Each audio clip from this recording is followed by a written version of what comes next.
안녕하세요. 여러분은 오랫동안 알고 지낸 사람이 어떤 비밀을 가지고 있었던 적이 있나요? 혹은 한 집에서 살던 가족이 내가 알던 모습과 다른 반전을 가지고 있었던 적은요? 얼마 전 저는 저에게 가장 가까운 가족 중 한 명이 엄청난 비밀을 가지고 있었다는 사실을 알게 되었는데요. 그 주인공은 바로 저희 아버지였어요. 아버지는 경상도 사나이셔서 그런지 그렇게 다정하고 살가운 성격은 아니셨어요. 오히려 조금 무뚝뚝하다고 표현하는 게 맞을 거예요. 그래서인지 저는 아버지랑 둘만 있을 때면 어딘가 서먹하다는 생각이 들었어요. 뭐 부자 사이에는 대부분 그렇다고 하지만 아버지는 유독 대하기 어려운 사람 중 한 분이셨죠. 어릴 때부터 딱히 저를 크게 혼내거나 하신 것도 아니었는데 그저 아버지가 무뚝뚝하다는 이유만으로 저 혼자 어렵게 대했던 건지도 모르겠어요. 그러다 보니 저는 아버지에 대해서 아는 게 많지 않았어요. 말이 많으신 편도 아니었고 자기 일을 이주알 고주알 이야기하는 타입은 더더욱 아니셨거든요.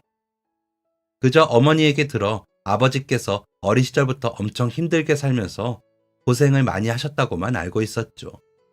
그러다 보니 저는 아버지가 어떤 어린 시절을 살아오셨는지, 얼마나 힘드셨는지 같은 건 자세히 알지 못했어요. 자수성가했다는 표현에 그저 아무것도 가진 것 없이 바닥부터 올라오셨구나 짐작만 할 수 있을 뿐이었죠. 그런 아버지에 대해 제가 조금 더 알게 된 것은 얼마 전 짐 정리를 하다가 한 박스를 발견하면서부터였어요. 아버지는 평소에도 메모하는 습관을 지니고 계셨었는데 그래서 매년 다이어리를 몇 권을 사서 쓰실 정도였어요. 제가 발견한 박스에는 아버지께서 오랫동안 써오신 일기들이 있었어요. 아주 젊은 시절부터 기록해온 아버지의 일생이 담겨 있더라고요. 그 내용을 읽어보면서 그나마 아버지께서 어떤 삶을 사셨는지 조금은 알게 된 거죠. 어린 시절 아마도 9살, 10살 정도가 되었을 무렵인 것 같아요. 아버지는 할머니와 살고 계셨는데 연세가 많으셨던 할머니는 한동안 앓으시다가 돌아가셨어요. 그 후 주변의 친척들을 수소문해봤지만 모두가 먹고 살기 어려웠던 시절 아무도 군 식구를 하나 더 늘리겠다는 사람이 없었죠. 결국 아버지는 아무도 걷어주려는 사람이 없어 보육원으로 가게 되었어요. 지금의 보육원은 이전보다 후원도 많이 들어오고 주변에서 신경을 쓰는 사람들도 많아지다 보니 시설도 시스템도 점점 나아지고 있는 것 같아요.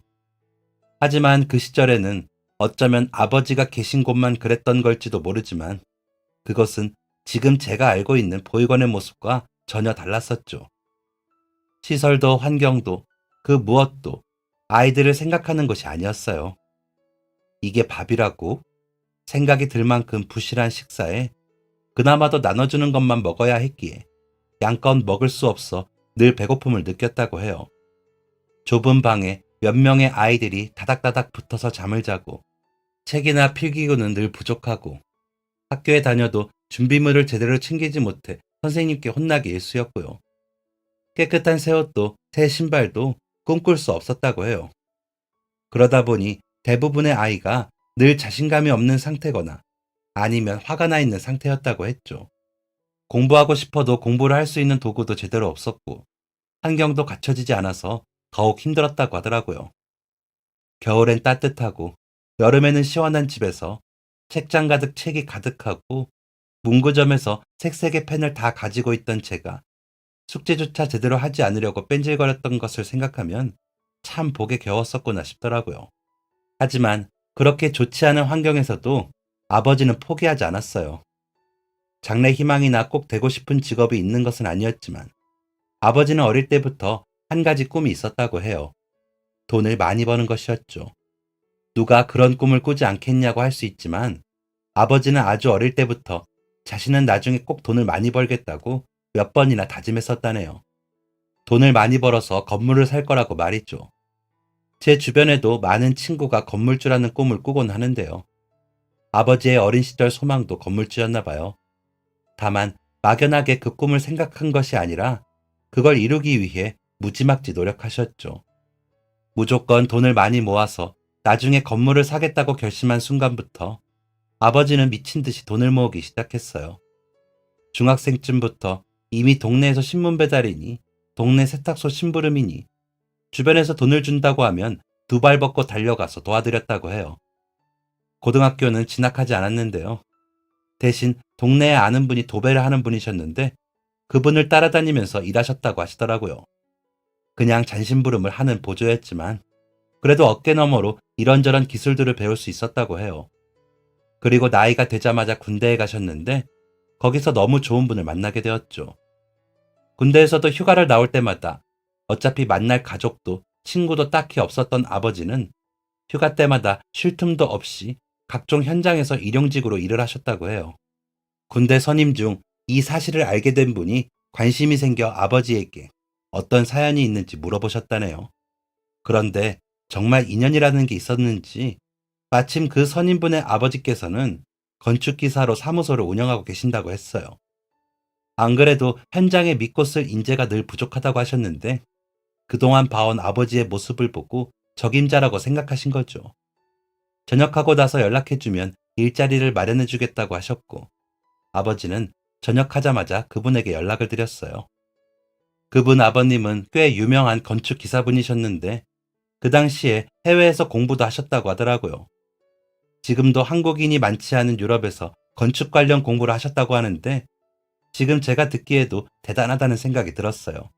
게다가 선임분이 아버지에 대해서 엄청나게 칭찬을 많이 해둔 터라 시작부터 좋은 이미지를 가지고 시작할 수 있었죠.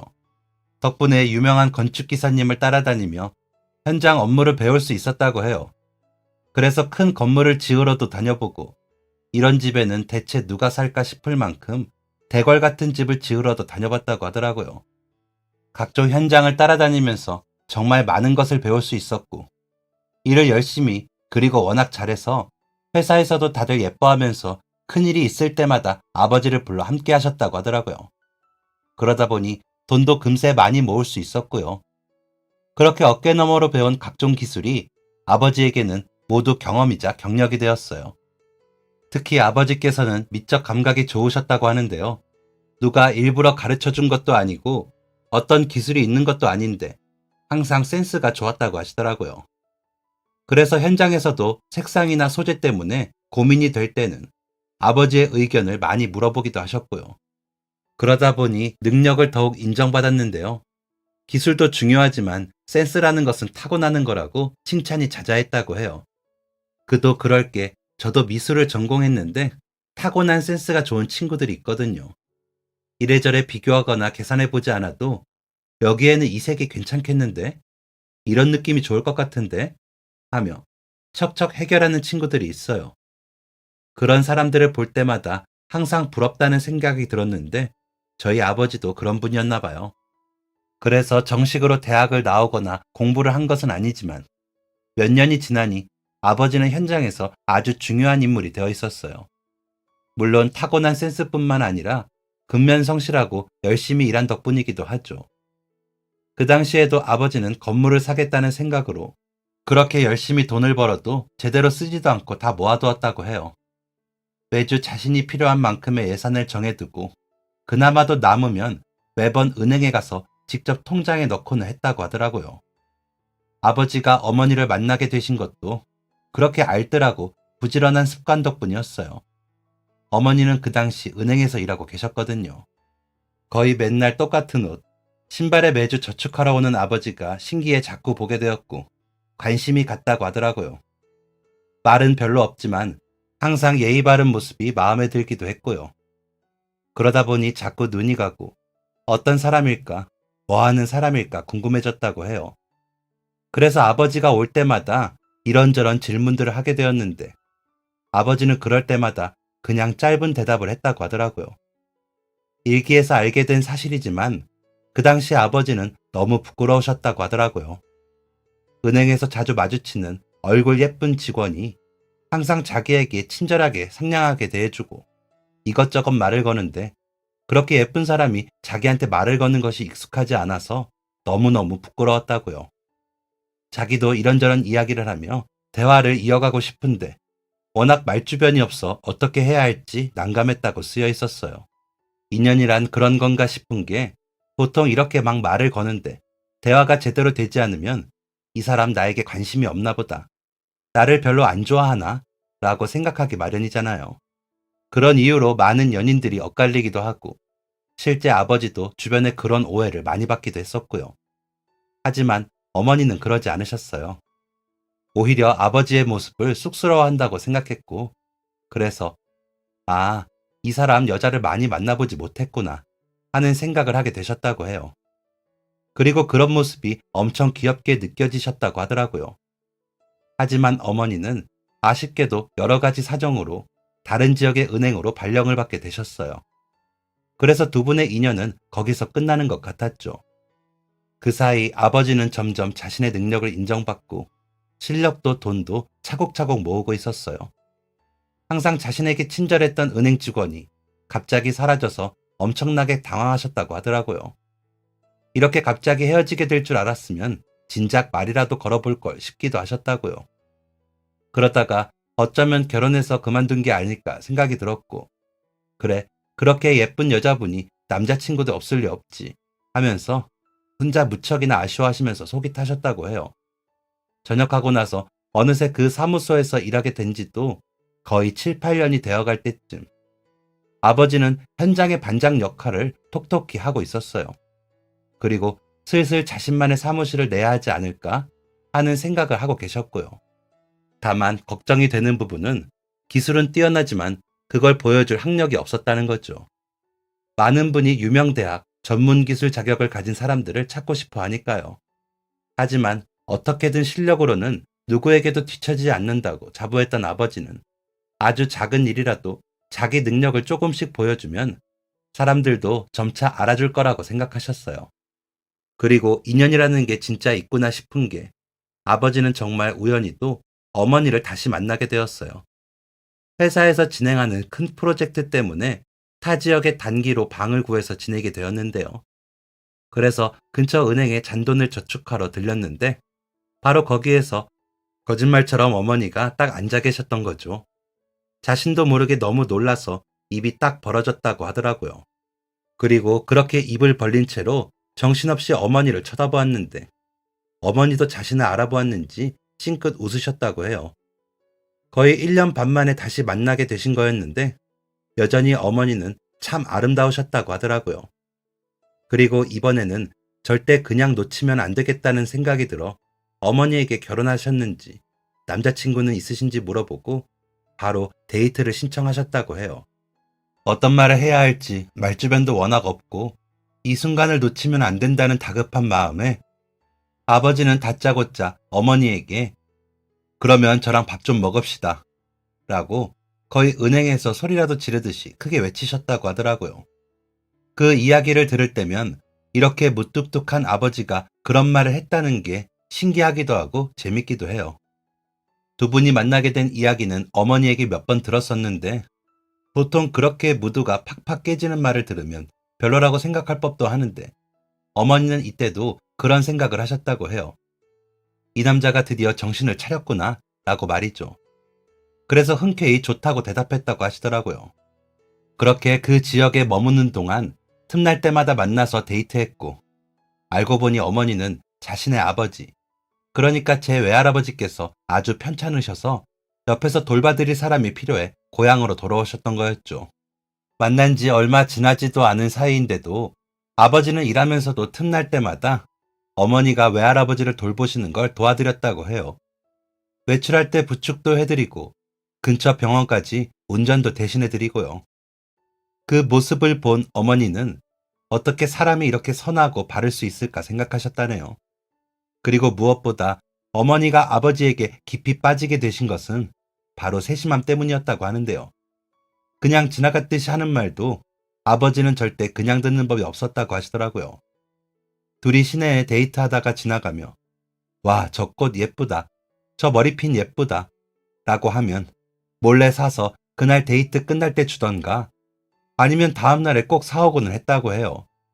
좋아하는 음식, 맛있었다고 했던 식당들도 다 기억해 두었다가 갑자기 포장해 오기도 했다네요. 특히 결혼을 결심했던 일이 있었는데요. 두 분이 대화하시다가 어머니께서는 그냥 지나가는 말로 저는 유자차를 정말 좋아하는데 특히 어머니가 예전에 직접 담가주셨던 유자차 맛을 아직도 잊을 수가 없어요. 지금은 어머니가 돌아가셔서 다시 먹을 수 없게 되었지만 날씨가 추워지면 저는 무조건 유자차를 마셔요. 그러면 유자차를 담궈주던 어머니 모습이 생생하게 기억나거든요. 라고 하셨다고 해요. 그랬더니 몇 달 뒤 정말 기온이 뚝 떨어진 어느 날 유리병에 유자차를 가져오셨다고 하더라고요. 어머니가 해주신 거랑 비슷할지는 모르겠지만 그래도 가게에서 산 게 아니라 제가 직접 만든 거예요. 맛이 없을지도 모르지만 그래도 누군가 직접 담궈준 유자차니까 사 먹는 것보다는 어머니 손맛에 더 가깝지 않을까 해서. 돌아가신 어머니처럼 맛있게는 못할지 모르지만 앞으로는 내가 대신 먹고 싶은 만큼 평생 제가 만들어줄게요. 그렇게 유리병에 유자차를 꾹꾹 눌러 담아 가지고 온 아버지를 뽑고 나는 무조건 이 사람이랑 결혼해야겠다고 다짐했다고 하더라고요. 하지만 주변에서는 다들 반대했어요. 부모님도 없고 배움도 짧고 어머니랑은 달라도 너무 다르다면서요. 어머니 직업의 인물 정도면 훨씬 좋은 집안과 직업을 가진 분과 만날 수도 있는데 뭐하러 고생길이 훤히 보이는 선택을 하냐고 다들 입을 모아 반대를 하셨다고 해요. 지금이야 몸이 튼튼해서 현장 일을 하고 있지만 나중에 아프거나 다치기라도 하면 그때는 어떻게 할 거냐고. 네가 남편 먹여 살려야 할 수도 있다는 말도 많이 들으셨고요. 하지만 어머니는 그런 이야기들에 휩쓸리지 않으셨어요. 오히려 당당하게 말씀하셨죠. 배움이 짧은 게 뭐가 흠인가요? 어쩌다 운이 좋아 저는 부모님이 모두 건강하게 살아계셔서 학교를 마칠 수 있었던 거지. 제가 어디가 특출나서 그런 게 아니었어요. 그리고 그 사람은 가진 게 없는 게 아니에요. 자신의 분야에서 인정받는 능력을 갖췄고 어디서 무얼해도 성공할 수 있을 만큼 부지런하고 근면하고 성실한 사람이에요.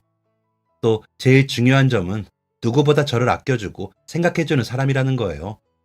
혹시나 아프거나 다쳐서 일을 못하게 되더라도 제가 능력이 있으니 먹여 살리면 돼요. 그런 건 아무런 문제도 되지 않아요. 결혼이 서로 행복하지 않을까봐 두려워해야지 가난할까봐 두려워해야 하는 건 아니니까요. 하지만 반대는 주변 사람만 하는 게 아니었어요. 아버지도 결혼에 대해서는 선뜻 대답하지 않으셨다고 하는데요. 아직은 자기가 너무 가진 게 없고 자기랑 결혼하면 고생할지도 모른다며 망설이셨다고 하더라고요. 그래서 자기가 사무실 차리고 자리를 잡으면 그때 결혼을 하는 게 어떠냐고 하셨다는데 어머니는 단호했죠. 서로 힘들 때 함께하지 않을 거면 뭐하러 결혼을 해요? 부부란 힘든 상황도 함께 나누는 것 아닌가요? 우리가 서로 좋을 때 만나서 좋은 모습만 볼 거면 어떻게 앞으로의 평생을 함께할 수 있겠어요?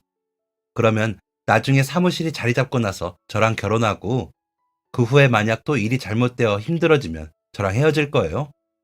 돈이 문제라면 저도 직장 생활을 하며 모아둔 돈이 있고 결혼하고 나서도 계속 일을 할 거예요. 그러니까 저를 사랑하지 않는 게 아니라 고작 지금 가진 게 없어서 결혼을 미루자고 하는 거라면 저는 지금보다 좋은 시기는 없다고 생각해요. 어차피 앞으로 평생을 함께 할 건데 1분 1초도 낭비하고 싶지 않아요. 그렇게 어머니의 이야기에 아버지도 결국 설득당하셨고 모두의 반대를 무릅쓰고 아버지랑 결혼했어요. 다른 사람들의 걱정과는 다르게 두 분은 결혼 후 하루하루가 행복했죠. 아버지는 이제 결혼까지 했으니 더 막중한 책임감을 가지고 일했어요. 사무실을 알아보고 본격적으로 사업을 시작했죠. 물론 처음에는 크게 돈이 될 만한 의뢰가 들어오지는 않았어요. 그래봤자 동네에서 도배를 다시 해달라고 하거나 이런저런 부분들을 수리해달라고 하는 게 대부분이었죠. 하지만 워낙 꼼꼼하고 실력이 좋아서 그마저도 금세 입소문이 났어요. 그러던 중 아버지의 사업이 크게 성공할 수 있도록 도와준 기회가 찾아왔죠. 이전에 아버지가 현장을 담당했던 의뢰인 분께서 이번에 새롭게 식당을 차리실 거라면서 아버지에게 의뢰를 하신 거예요. 아버지는 선뜻 의뢰를 받아들였고 몇 달간 고생해서 가게를 완성했죠. 의뢰하신 분도 굉장히 만족하셨는데 그것보다 더 만족스러워 하셨던 게 바로 손님들이었어요. 인테리어가 너무 예뻐서 사람들이 엄청나게 찾아오기 시작했거든요. 그렇게 입소문이 나다 보니 주변에서 어디에서 시공을 받았냐며 너도 나도 물어보기 시작했죠. 그래서 작업을 마치고 몇 달 뒤부터 아버지에게 시공을 맡기고 싶다는 사람들이 하나둘씩 찾아오기 시작했어요. 아직은 작은 사무소라 인력이 충분하지 않아 프로젝트를 다 맡을 순 없었지만 그렇게 아버지의 사업은 성공의 반열에 오르기 시작했죠. 결혼한 지 얼마 안 되어 오랫동안 지병을 앓던 외할아버지가 돌아가시고 어머니는 저를 임신하게 되셨어요. 어머니께서 저를 임신하셨을 때 정말 고생을 많이 하셨다고 하는데요. 입덧과 태동이 너무 심해서 제대로 잠도 못 주무셨다고 하더라고요. 대체 제가 왜 그랬을까요? 그래서 다니던 직장도 어쩔 수 없이 그만두셨죠.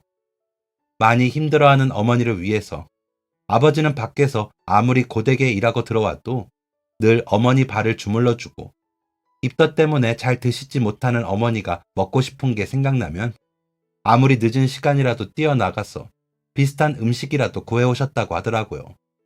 그렇게 아버지의 지극한 사랑과 열심히 버텨준 어머니 덕분에 저는 건강하게 세상에 나올 수 있었어요. 제가 유치원에 들어갔을 때쯤에는 이미 아버지께서 돈을 많이 벌고 계셨을 때인데요. 그래서 힘들게 자라오셨던 아버지와는 다르게 저는 고생이라는 것을 해보지 못했어요. 아버지의 일기를 읽어보니 얼마나 힘들게 그 자리까지 오셨었는지 알게 되어서 제가 받았던 많은 혜택이 모두 아버지의 땀으로 일군 거였구나 하는 생각이 들더라고요. 그러면서 일기를 하나씩 읽을 때마다 나도 더 열심히 할 걸. 내가 지금까지 해왔던 것에서 최선을 다한 게 맞을까 하는 생각이 들기도 했어요. 그리고 아버지는 꿈에 그리던 작은 건물을 구입하셨는데요. 경매로 나온 물건을 싸게 구입하셨었어요. 오래된 공장 지역에 있는 건물이었었는데 신기하게도 1, 2년 뒤 그 건물 주변이 갑자기 유명해지기 시작하면서 그 일대가 사람들로 엄청나게 붐비더라고요. 그러다 보니 아버지가 구입한 건물에도 유명 가게가 입점하고 나중에 샀을 때보다 훨씬 좋은 값에 팔 수가 있었어요. 아버지는 어릴 때부터 꿈에 그리던 돈 많은 사람이 되었지만 그 돈을 별로 쓰진 않으셨어요. 옷도 차도 남들이 볼 때는 자린고비라고 이야기를 들을 만큼 저렴한 걸 이용하셨거든요. 양말 하나도 마음대로 사시지 않으셨고 술, 담배도 안 하시고 딱히 취미도 별로 없으셨어요. 아버지의 취미라고 한다면 유일하게 어머니랑 데이트하는 것뿐이었죠. 그렇게 평소 자신을 위해서는 돈을 쓰지 않는 아버지는 어머니를 위해서는 아끼는 법이 없으셨어요. 어릴 때부터 꿈이었던 건물을 팔고 난 돈도 전부 어머니에게 드릴 정도였죠. 어머니가 좋아하시는 곳, 음식, 좋아하는 배우가 나온 영화가 개봉하면 제일 먼저 예매를 해서 어머니를 데리고 가서 보여주시곤 하셨어요. 하지만 열심히 살았던 아버지의 삶을 비웃기라도 하듯 불행도 함께 찾아왔어요. 제가 대학을 다니고 있을 때쯤 아버지께서는 건강검진에서 갑자기 이상을 발견하셨죠. 평소 술도 담배도 멀리하고 사셨던 아버지였는데 간암이라는 판정을 받았어요. 암에 걸리는 사람이 정말 많다고 들었지만 그게 저희 아버지가 될 거라고는 상상도 한 적이 없었죠. 치료도 받고 수술도 받았지만 아버지의 건강은 날이 갈수록 나빠졌어요. 어떻게든 도움을 드리고 싶었는데 제가 도움을 드릴 수 있는 방법도 없었죠. 저랑 어머니는 그저 아버지가 이 모든 것들을 이겨내고 다시 건강해지기만을 바랐어요. 하지만 너무 간절히 원하면 하늘이 들어주지 않는다는 말처럼 야속하게도 아버지의 병세는 갈수록 나빠졌죠. 한평생을 그저 성실하게만 사셨던 분이었는데 세상이 너무 밉게만 느껴졌어요. 그리고 1년 정도 투병 생활을 이어오던 아버지는 자신도 크게 가망이 없다는 생각이 드셨나 봐요. 병원의 이야기에서 남은 기간 동안은 집에서 지내고 싶다고 해 퇴원하셨거든요. 의사 선생님 역시 그런 아버지를 말리지 않으셨어요. 아마 병원에서도 더 이상 손 쓸 수 있는 방법이 없어서 그랬던 것 같아요. 집으로 돌아온 아버지는 병원에서보다 한결 편안해진 모습이셨어요.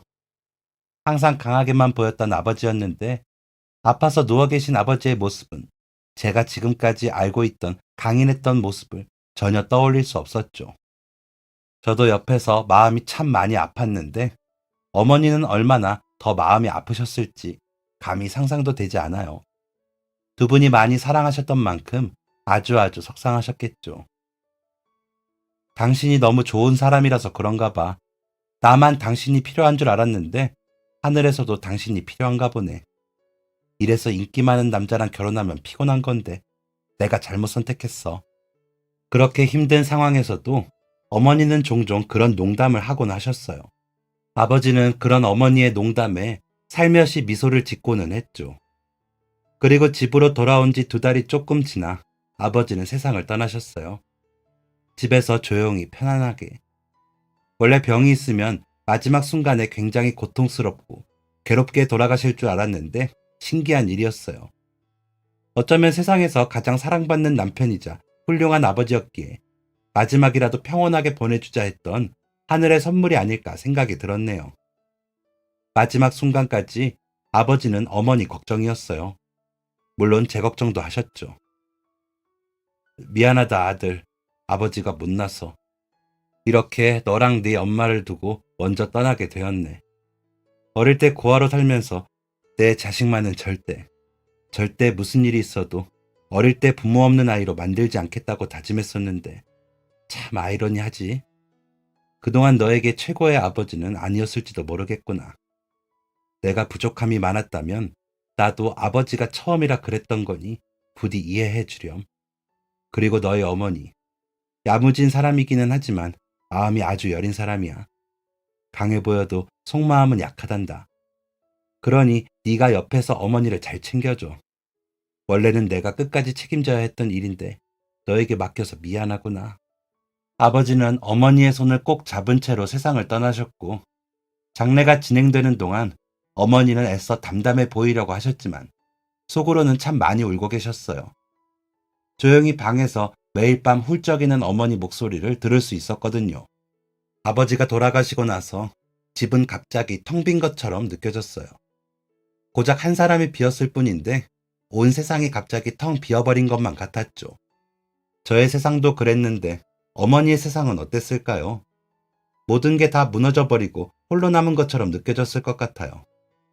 물론 가족이자 자식인 제가 있지만 그래도 어머니랑 아버지는 서로의 유일한 단짝이자 평생을 함께하기로 약속했던 사이니까요. 아무리 슬픈 일이 있어도 힘든 일이 있어도 시간은 계속해서 흘러가죠. 야속하게도 말이에요. 그런데 아버지가 돌아가시고 몇 달 후 아버지의 핸드폰으로 전화가 왔어요.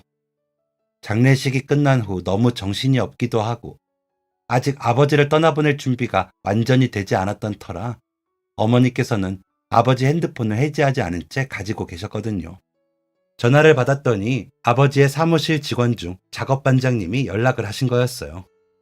무슨 일인지 여쭤보니 맡겨두신 작업이 모두 완료되었다고 하시더라고요. 저희는 작업에 대해서는 처음 듣는 이야기라 어리둥절했죠. 그래서 무슨 작업을 말씀하시는 거냐고 되물었는데요. 아버지가 부탁하셨던 일이 있다며 언제 시간이 괜찮은지 물어보시더라고요. 저희는 다음날 만나기로 했고 그분은 저희에게 주소 하나를 보내주셨어요. 그리고 다음날 어머니와 함께 보내주신 주소지로 가보니 웬 주택 하나가 있더라고요.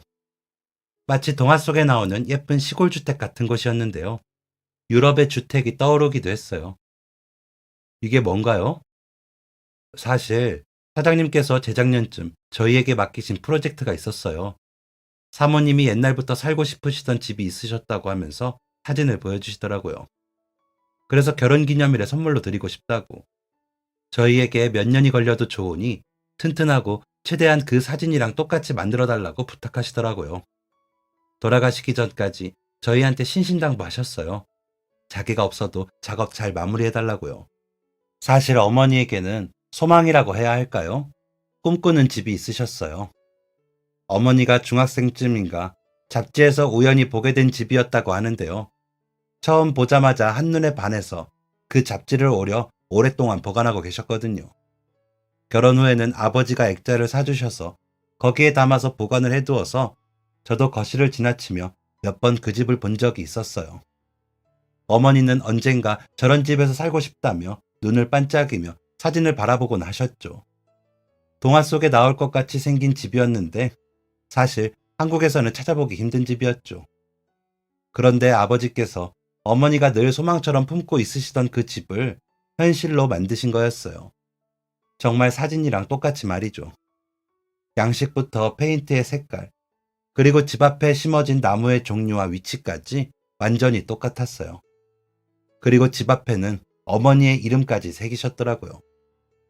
안으로 들어가 보니 더 놀라운 모습이었는데요. 마당 가득 어머니가 좋아하셨던 꽃이 심겨 있었거든요. 그리고 한쪽에는 저희가 펜션 같은 데 놀러 갈 때마다 어머니가 너무 좋아하셨던 그네 같은 벤치도 있었어요. 그런 의자를 볼 때마다 달려가서 타고는 아이처럼 웃으셨던 어머니인데 이제 우리 집 마당에 생기게 된 거죠. 문을 열고 집 안으로 들어가니 내부의 모습도 사진이랑 아주 똑같았어요. 창문의 위치와 모양까지 말이죠. 마치 잡지에서 그 집을 꺼내놓은 것만 같았어요. 어머니는 집안 곳곳을 둘러보시면서 흐르는 눈물을 멈추지 못하셨어요. 그 모습을 보면서 저도 눈물이 나려고 하더라고요. 집을 소개해 주시던 반장님도 몰래 코를 훌쩍이셨고요. 며칠 후, 저희는 원래 살던 집을 정리하고 그곳으로 이사를 왔어요. 그리고 이사를 하기 위해서 짐을 정리하다가 아버지의 일기를 발견하게 된 거죠. 그런데 신기한 일은 여기서 끝나지 않았어요. 이사를 하고 나서도 놀라운 일들은 계속되었거든요. 저희가 몰랐던 아버지의 반전이 끝도 없이 나왔어요. 그날은 두 분의 결혼기념일이었는데요. 집 앞으로 꽃이 배달되었더라고요. 제가 나가서 받아 들어왔는데 거기에는 편지도 같이 배달되었었어요. 아버지의 손글씨가 담긴 거였죠. 어머니는 나오셔서 그 꽃을 보시더니 화들짝 놀라시더라고요. 알고 보니 그 꽃은 어머니와 아버지가 처음 데이트할 때 아버지께서 선물로 주셨던 꽃이었어요. 아마도 아버지는 돌아가시기 전 이제 혼자서 결혼 기념일을 맞이해야 할 어머니가 신경 쓰이셔서 선물을 준비하신 것 같았어요. 편지에는 어머니에게 미안하다는 이야기와 자신과 결혼해 주어서 고맙다는 이야기, 그리고 사랑한다는 이야기가 빼곡하게 적혀 있었는데요. 평소 말수가 별로 없던 아버지가 얼마나 고심하면서 이 편지지를 가득 채웠을지 생각이 들면서 얼마나 어머니를 사랑하셨는지 느껴지더라고요. 그리고 그중 한 구절에는 당신을 처음 만나 데이트했던 그때의 꽃을 이렇게 마지막 순간에 주게 되어서 미안하다 라고 적혀 있었어요. 자신이 떠난 후 돌아올 결혼 기념일을 어머니가 혼자서 얼마나 힘들게 맞이할지 생각하며 고심해서 어떤 선물을 해야 할지 골랐을 아버지의 모습이 떠오르면서 다시 눈시울이 붉어졌어요. 그리고 그 일은 그저 아버지께서 마지막으로 주시는 선물이었나 보다 하고 넘겼는데요. 그날 밤 저에게 한 통의 메일이 도착했어요. 여러분이 아버지께서 저에게 보내신 거였죠. 예약 메일을 발송해 두신 거였는데 거기에는 지금쯤 어머니를 위해 지은 집이 완성되어 이사를 했겠구나 라는 내용이 적혀 있더라고요. 그리고 이메일에는 먼저 세상을 떠나서 미안하다는 이야기도 있었고 저에게 미안하지만 앞으로 제가 어머니를 위해서 해줬으면 싶은 일들이 있다고 했어요. 앞으로 결혼기념일도 어머니 생일도 아버지께서 늘 챙기시던 어머니와 처음 만났던 기념일도 발렌타인데이도 이제는 챙겨줄 수 없으니 저에게 대신 부탁한다고 하셨죠. 그냥 저에게 챙겨주라는 말인가 싶었는데 아버지께서 보내놓은 파일을 열어보면 자세히 나와 있다고 하셔서 파일을 내려받았어요. 엄청난 용량의 파일이었죠. 그리고 그 파일을 열어보고 저는 정말 깜짝 놀랐습니다. 파일 안에는 아버지께서 리스트를 만들어 두셨는데요. 어머니에 대한 모든 것이었어요. 좋아하는 음식부터 색깔, 장소, 꽃, 식물, 심지어 그걸 좋아한다고 했던 것, 그냥 괜찮다고 했던 것으로 자세히 나눠서 적어두셨더라고요. 게다가 평소 안 좋아하는 것들이나 싫어하는 것들까지 아주 빼곡하게 적어두셨어요. 또 그냥 좋아하고 싫어하고를 적어두신 것만이 아니었는데요. 어머니가 마음에 든다고 했던 식당, 카페, 영화관, 장소들에 어머니가 가고 싶다고 하셨던 곳들까지 리스트가 쭉 이어졌어요. 게다가 더 놀라웠던 것은 그중 몇몇 곳들을 직접 기념일마다 예약까지 해두셨더라고요. 여행지는 비행기표와 호텔까지 예약해서 예약 정보 내용과 호텔 바우처를 파일로 첨부해 두셨어요. 또 생일이나 기념일에 예약해둔 식당 목록에 거기서 주문하면 좋은 음식들까지 파일을 찬찬히 읽어보는데 너무 놀랍더라고요. 거기에는 매년 도착할 어머니의 선물까지 적혀 있었고 맨 첫 번째 목록에 있던 것이 바로 오늘 저희가 받았던 결혼기념일 꽃다발이었던 거죠. 아버지가 어머니를 정말 많이 아끼고 사랑하신다는 것은 알았지만 이렇게까지 생각하고 계실 줄은 몰랐어요. 이 리스트를 보니 돌아가시는 그 순간까지 아버지는 어머니를 생각하셨구나 싶더라고요. 그리고 로맨티스트 아버지를 둔 아들로서 이렇게 두고 볼 수는 없었죠. 아버지의 모습을 이어받아 이제부터 저도 로맨티스트가 되어야겠다 작정했어요. 그 메일은 아버지께서 저에게 주신 유언이자 유산과도 같다는 생각도 들었거든요. 그동안 저는 미처 알지 못했던 어머니에 대한 것까지 모두 알려주시는 거였으니까요. 다음날 저는 바로 어머니를 모시고 아버지가 예약해둔 식당으로 갔습니다. 어머, 여기 내가 오고 싶다고 했던 곳이었는데 어떻게 알았어? 저는 어머니의 질문에 그냥 느낌이 그랬다며 웃어버렸죠. 그리고 아버지께서 알려주신 대로 주문도 모두 마쳤어요. 그런데 식사가 끝날 때쯤 직원분이 작은 쇼핑백을 가지고 오시더라고요. 여러분이 거기에는 아버지가 미리 맡겨두신 선물이 들어있었어요. 어머니에게 아주 잘 어울리는 반짝이는 목걸이였죠. 그리고 선물을 받아서 든 어머니는 눈물을 흘리시면서 살짝 웃기도 하셨어요. 저는 어머니에게 전날 아버지에게 받은 이메일을 이야기해드리며 아버지께서 저에게 부탁한 것에 대해서 이야기를 해드렸죠. 어머니는 아버지가 아프시면서도 컴퓨터 앞에 앉아 뭔가를 계속하시길래 사실은 오해하고 계셨다고 해요. 저 양반이 죽는다고 이야기를 듣고도 저렇게 일을 손에서 놓지를 못하는구나 하고 말이죠. 하지만 아버지는 자신이 떠난 후에도 어머니가 외롭고 쓸쓸하게 느끼지 않도록 하기 위해서 준비하고 계셨던 거였어요. 저도 아버지가 컴퓨터를 하고 계신 모습을 볼 때면 아프신데도 일하시다니 정말 대단하시다 하고 생각했거든요. 저도 어머니도 아버지를 오해하고 있었던 거죠. 어느새 아버지께서 세상을 떠나신 지도 1년이 다 되어 가는데요. 이제 어머니는 아버지의 선물을 마주할 때마다 눈물보다는 더 많이 웃으시게 되었어요. 아버지가 준비하셨던 모든 선물이 어머니를 울게 만들기 위한 게 아니라 웃게 만들고 싶으셔서 준비하신 거였으니까요. 그 의미를 너무나 잘 알기에 최대한 눈물은 보이지 않고 많이 웃으려고 노력 중이시죠. 그래도 여전히 아버지가 늘 생각나고 보고 싶은 마음은 같을 테지만 이렇게 많이 노력해 주신 아버지를 위해서라도 웃으시는 거죠. 아버지께서 직접 선물을 주셨다면 분명 그렇게 활짝 웃어 보이셨을 테니까요. 그리고 이번 결혼기념일은 아버지께서 예약해 두신 곳으로 떠나기로 했는데요. 아마 지금쯤이면 몸도 마음도 조금 나아지지 않았을까 생각하셨는지 돌아가신 다음에 결혼기념일에는 여행을 예약해 두셨더라고요. 역시 어머니가 예전부터 너무나 가보고 싶다고 말씀하셨던 하와이였는데요. 저도 어머니를 잘 모시고 가기 위해서 여행 가기 몇 달 전부터 영어 회화 공부하면서 맹연습을 하고 있어요. 하와이에 관련된 책부터 인터넷 자료까지 열심히 뒤져보면서 여행 일정도 꼼꼼하게 짜고 있고요. 여행 준비를 하면서 어머니는 제일 먼저 아버지 사진을 챙기시더라고요. 이렇게라도 같이 가야 마음이 편하다고 하시면서 말이죠. 아버지가 돌아가시고 나서도 저희의 삶 속에는 계속해서 아버지가 살아계신 것 같아요. 그리고 그런 덕분에 어머니도 저도 너무 많이 슬프지 않았던 것 같고요.